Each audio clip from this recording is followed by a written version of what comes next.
The charges against 6 union leaders, embezzlement, and conspiracy. The grand jury say the officials used money from union dues for their own personal pleasures. The largest union implicated is the United Auto Workers. Local 239 President Al Stockton was indicted on 11 charges. And I can assure you that not only in my opinion, but in the opinion of the overwhelming majority of the members of this union, our president is innocent of these charges. He has served this membership long and hard and well. According to the FBI, not every member of UAW's Local 239 believes Stockton is innocent. The Bureau says it was a union member who originally called the FBI to accuse Stockton of fraud. The FBI says it must rely on tips from insiders to break cases of union fraud. We're trying to seek the cooperation of those persons who are knowledgeable of corrupt, illegal activities on the part of those persons entrusted with a responsibility, a fiduciary responsibility in labor organizations.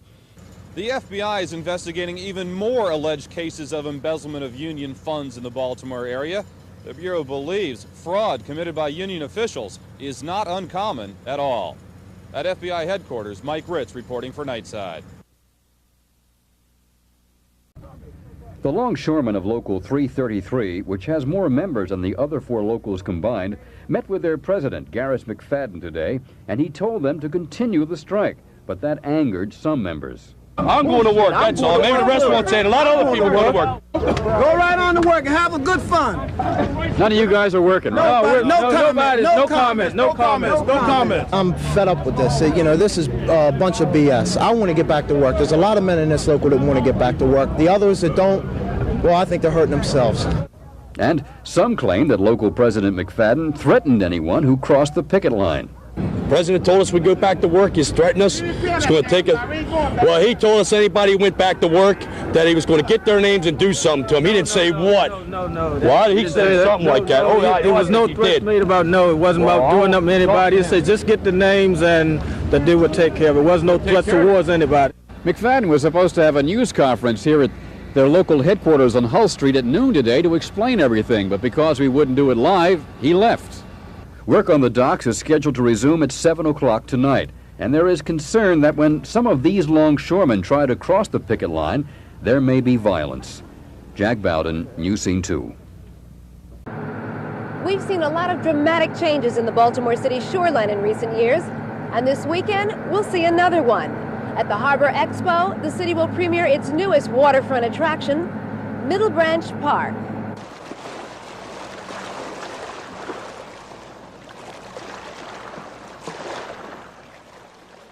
A few Baltimoreans have already discovered this beach along what's known as the middle branch of the Patapsco River.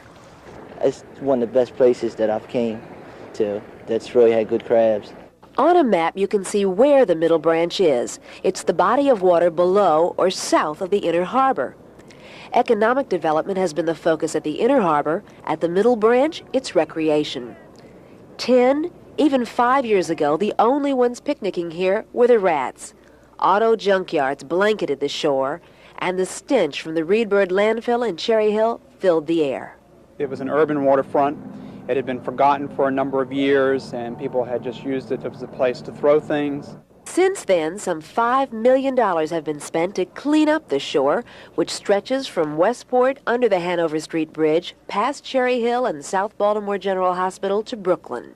We've started working with state and federal agencies to actually start planting new wetlands and inviting ducks and other animals back in to the harbor, and they're coming. I mean, they're here. People who come here for the Harbor Expo this weekend will actually be rediscovering a resource much appreciated by Baltimoreans in years past. That was before industrial pollution marred the riverside. And South Baltimorean John Cook remembers. Everything that they now call the Middle Branch when I was a kid was called Spring Gardens. We used to swim down there every day. And every year they would have boat races, and speedboat races would start in front of the old Merlin Yacht Club. And Guy Lombardo was there just about every year. And he had a boat called a Tempo. The Maryland Yacht Club is long gone.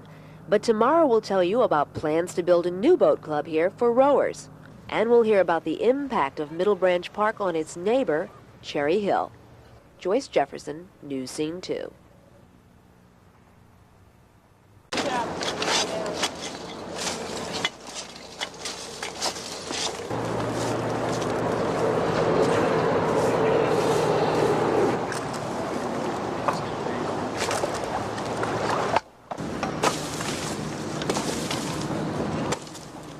The message that I'm hearing today is that regardless of how much we try to clean up the shoreline, regardless of the amount of debris that we take out of here, if a people really are irresponsible in their treatment of their own home place, if they take oil out of their car and let it go down the sewer system, if they don't take care of it and dispose of it the right way, that all moves right to the waterline and ultimately the Chesapeake Bay of the state of Maryland.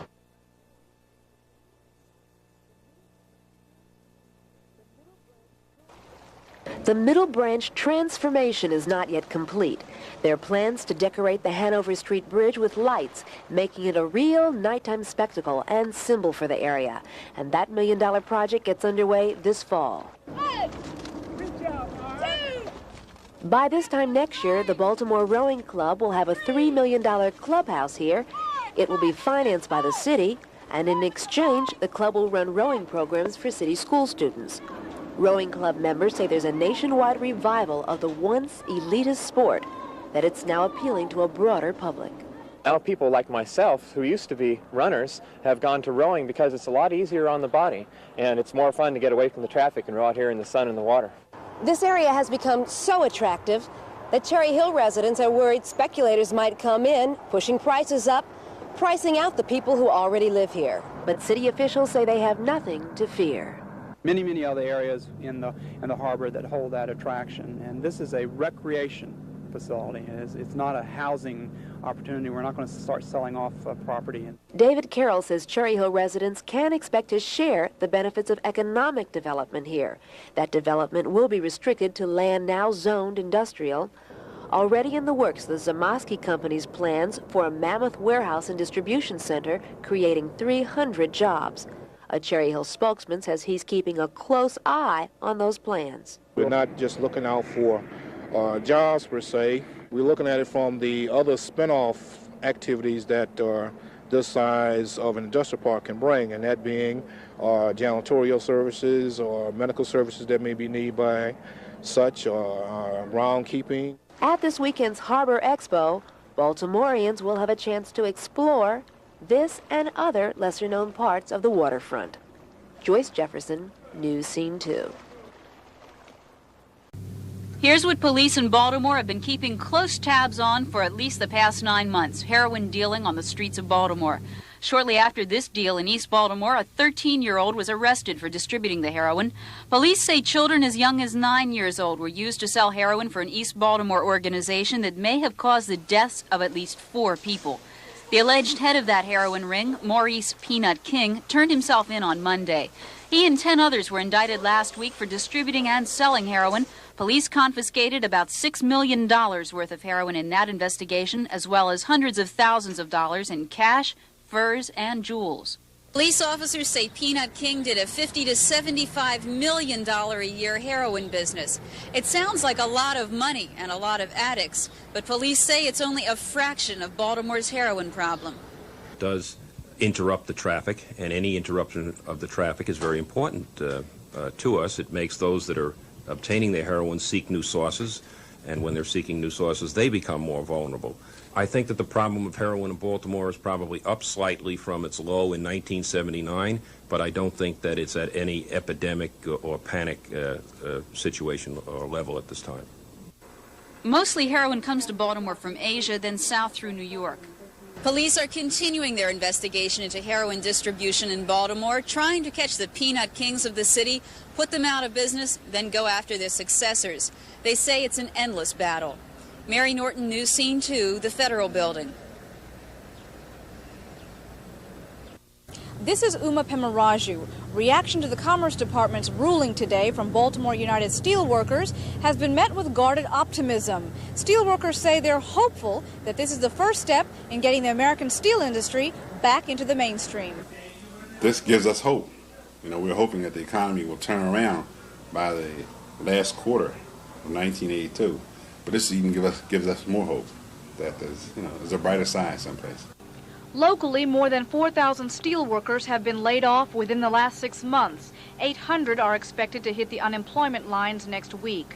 For the Bethlehem steelworker, it's been a tough road. The competitive edge of foreign companies has all but crippled the American steel industry.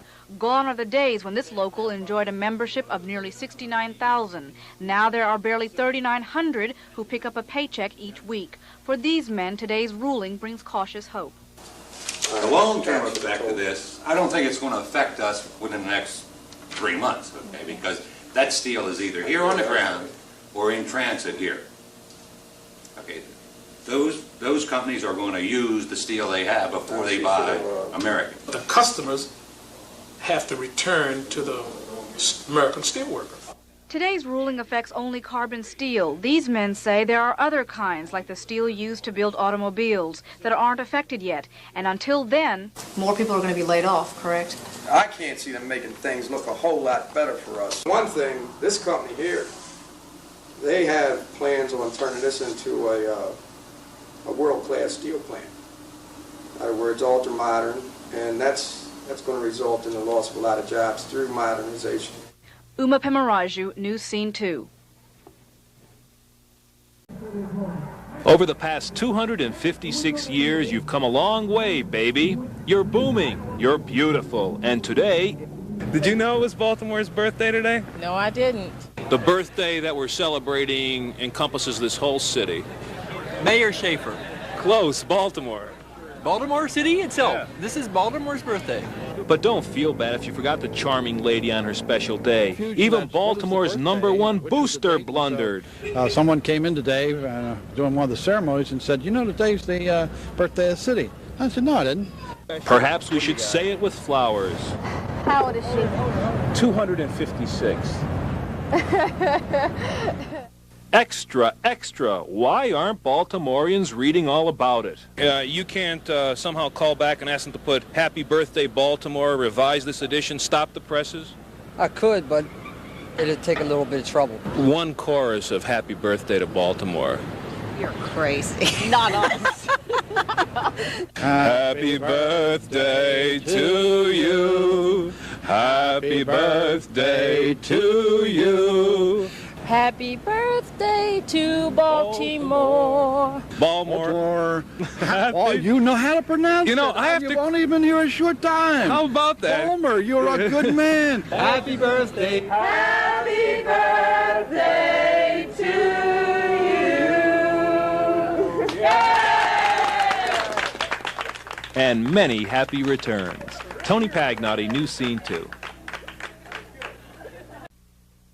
The jury deliberated for a half hour last night and for about 3 hours today before coming to a verdict of not guilty for 53-year-old Gordon Wiggs. Wiggs had been charged with arson and the first-degree murders of the 6 people who died in the block fire last spring. I talked with several members of the jury about what went on in those sessions, and they said it was not difficult to reach a decision. They simply thought the proof they needed to convict was not there. After the verdict was in, Wiggs' daughter Denise had a big hug for defense attorney Luther West, who was jubilant over his victory in this case. If a jury hears a case with 79 witnesses or something like that, and there's an obvious reasonable doubt in the case, they're supposed to do exactly what they did up there. And they had the guts to do it, and they came forth with it, and I think that jury should be commended by everyone. The state's witnesses collapsed. There was no consistent way you could fit their testimony together. There's still some loose ends surrounding this trial. In court today, Judge Angeletti mentioned that Wiggs might still be subject to some charges in connection with a bribe he offered a friend for an alibi before his trial. And while Wiggs was in jail, city police auctioned off both his cars, and that has yet to be settled. Joyce Jefferson, News Scene 2.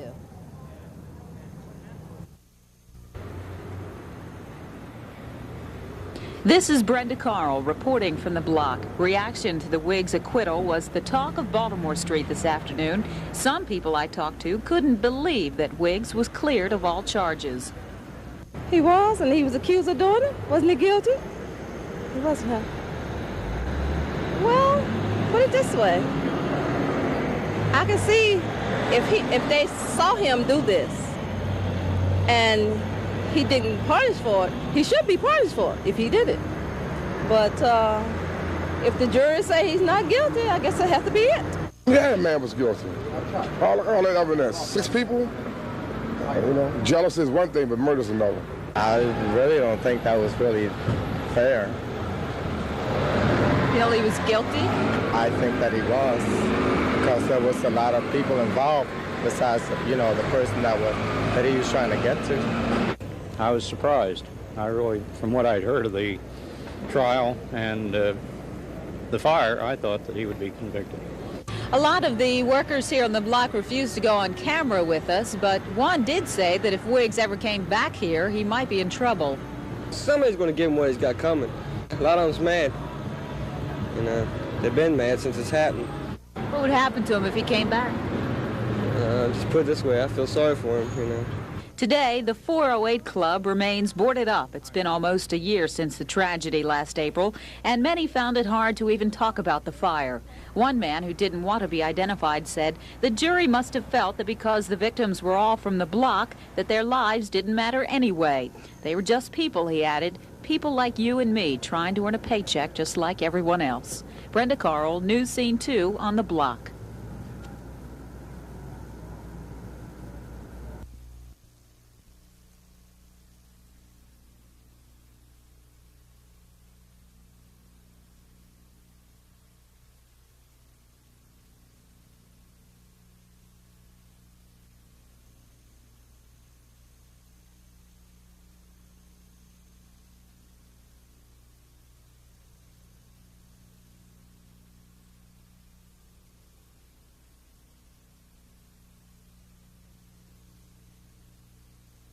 Cutting the city budget is not easy.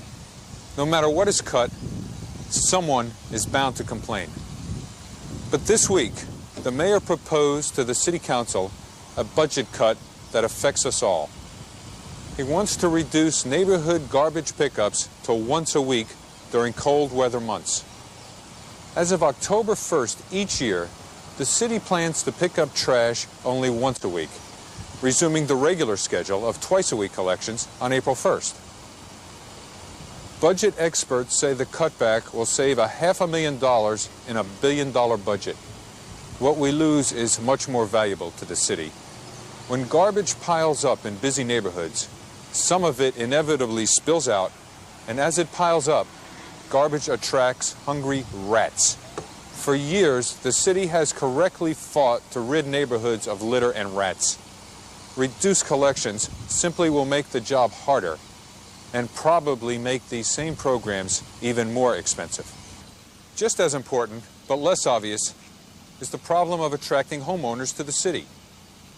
Residents will get less for their tax dollar than their neighbors in the counties, where collections are made twice a week.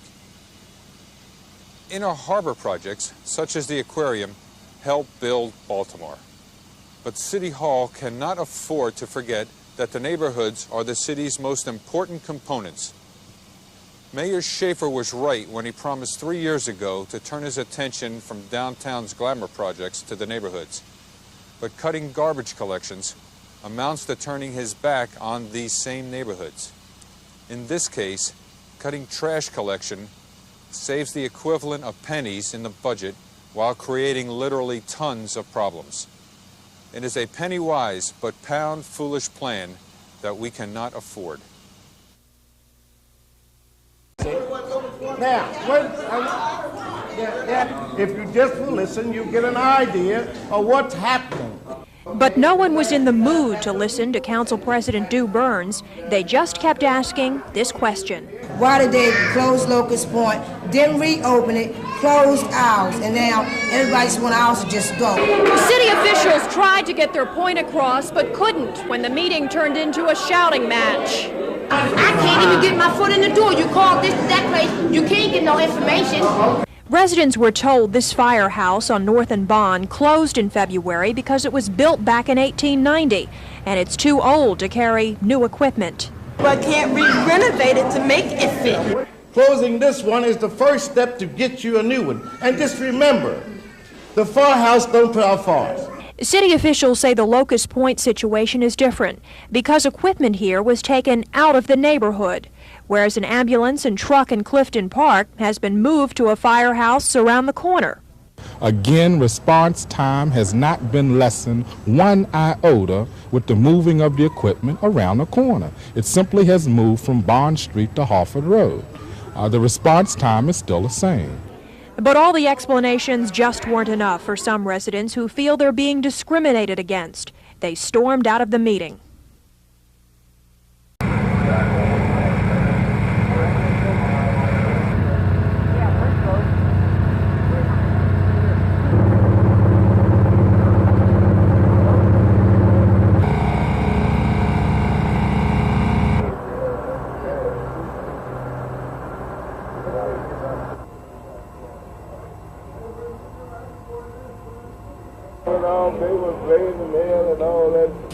She was hauling out the window telling the girl next door to get my baby, get my baby. She said, well, hand the baby out the window. Hand the baby out the window. But she must couldn't find him. And I guess the fall was coming, coming up the steps at the time, and she couldn't get away.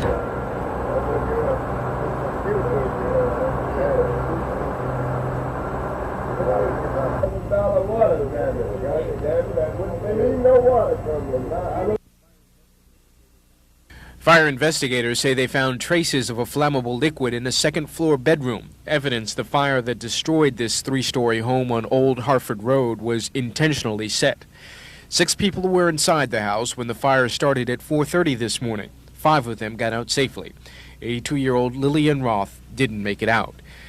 Firefighters found her body at the head of a second-story stairwell. Police homicide detectives are investigating. They have no suspects. Meantime, on the other side of town, tragedy had struck another family. 6 people caught in this home on Booth Street while they slept. Patricia White says it was 4 in the morning when she heard screams next door. And she was still in the window howling, somebody get Melvin, somebody get Melvin. And I was saying, Dorothy, jump, please jump. I was crying and everything, and she just wouldn't do it. She wouldn't jump. Looked, all I saw was flames just all over. She just couldn't get out. 38-year-old Elizabeth Fullard and her 7-month-old son Melvin Cox died in the fire. There were 4 other children ranging from 18 years to 8 months in the home when the fire started. They all got out safely. The oldest 2 are recovering from minor burns at local hospitals. Later this morning, friends and family gathered to clean up and try to figure out why this September morning had brought them such a tragedy. Horace Holmes, News Scene 2, West Baltimore.